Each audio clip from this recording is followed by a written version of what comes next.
आत्मा अपना गवाह बनाना चाहते थे। उस आत्मा को निकाला सूक्ष्म रूप में आके और सतलोक में लेकर गए। पीछे से धर्मदास जी बेहोश हो गए।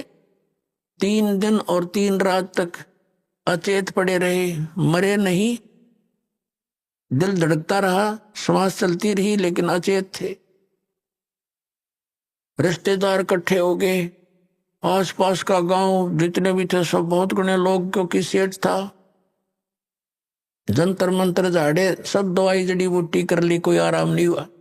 और परमात्मा निकाल कर ले गए सतलोक में। सारी सती थी दिखाई, जैसे इन अन्य परमात्मा ने अन्य आत्माओं को दिखाया था। आदरणीय मलुकदास साहिब जी को, आदरणीय नानक साहिब जी को, आदरणीय दादू साहिब जी को, आदरणीय गरीबदास साहिब गांव छुड़ानी जिला जज्जर वाले को, आदरणीय घीसा दास साहिब जी गांव खेखड़ा जिला मेरठ उत्तर प्रदेश वाले को। ये तो दास के नोटिस में है, बाकी और तो बहुत कड़े पुणात्माओं को साथ लेके होंगे। तो ऐसे धर्मदास जी को भी सब दिखा दुखू कर वापस छोड़ा तीसरे दिन। और धर्मदास जी जब उठे सचेत हुए, महाराज जी कहाँ हैं, महाराज जी कहाँ गए, कहाँ गए, अरे कहाँ गए। अब घर वाले ने सोचे चलो ये भगवान जीता गया, यू जीवित तो हो गया। और परमात्मा ने कहा था मैं काशी के अंदर भाई जुलाहे का काम करूं और सतनाम दूंगा, वहां आ जाइए। अब फिर वो कहाँ रुका था, सीधा पहुंचा वहां पर काशी में। वहां देखा भगवान के चरणों में गिर गए और फिर सारी वार्ता हुई। अब पुण्यात्माओं,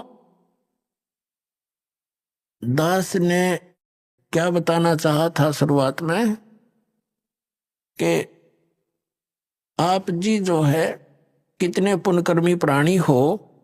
परमात्मा ने उस समय कहा था, धर्मदास ने जब देख लिया आंखों सारा और कहा भगवान हमारे को तो आपको देख लिया, सारी सतिथि का पता लग गया, ब्रह्मा विष्णु महेश से मेरी वार्ता आपने करवा दी। ये अपने आप के हमारा नाश जन्म मृत्यु होता है। तो इसका मतलब मालिक ये वेद और जितने भी कुरान पुराण सारी झूठी है। तब परमात्मा ने कहा बेटा ये वेद और किताब झूठे नहीं भाई, झूठे हैं ये समझे ना, इनमें सारा कुछ लिखा मेरे बारे में और सच्चाई जो है इसमें सारा कुछ है। ब्रह्मा विष्णु महेश की जन्म मृत्यु होती है, इनके माता पिता हैं, इन पुराणों में सारा लिखा है। लेकिन बेटा अभी इसको डिस्क्लोज ना करना। और जब कलयुग 5500 वर्ष बीत जाएगा तब मैं इस अपने बच्चों को अपनी महिमा से परिचित कराऊं। तो धर्मदास ने कहा है भगवान अभी तो कलयुग का अच्छा सा समय है और बीतली पीढ़ी आवेगी, उस समय तो कलयुग में और घने लोग बिगड़ जाएंगे। परमात्मा आज आपकी बात को कोई मानने को तैयार नहीं, उस समय कौन स्वीकार करेगा।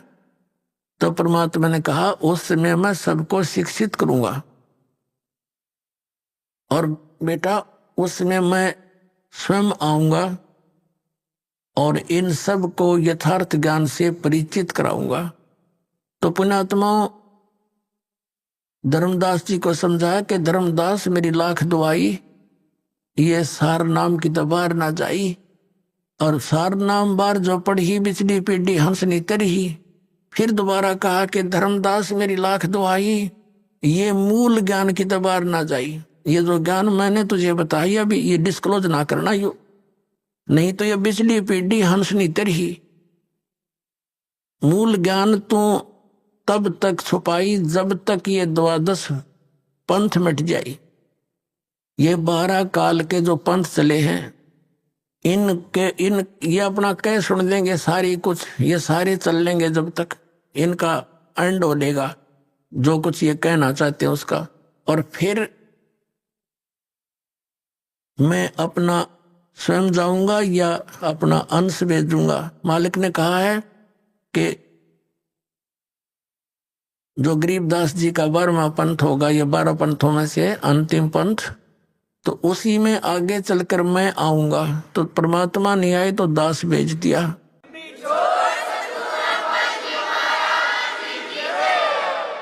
तो पुण्यात्माओं ये वो समय है। आज जो परमात्मा ने 5500 वर्ष पहले बोला था कि धर्मदास जब तक वो टाइम नहीं आवेगा ना वो ठीक नहीं आओगी। इतना तो ये मेरे वचन ऐसे लगेंगे जैसे निराधार सी बातें हैं, लेकिन वो समय आएगा जब देखना सब बच्चों को सतनाम दूंगा, सबको ज्ञान से परिचित करूंगा और पूरे विश्व में एक मेरा ही ज्ञान रहेगा, एक का भगवान रहेगा।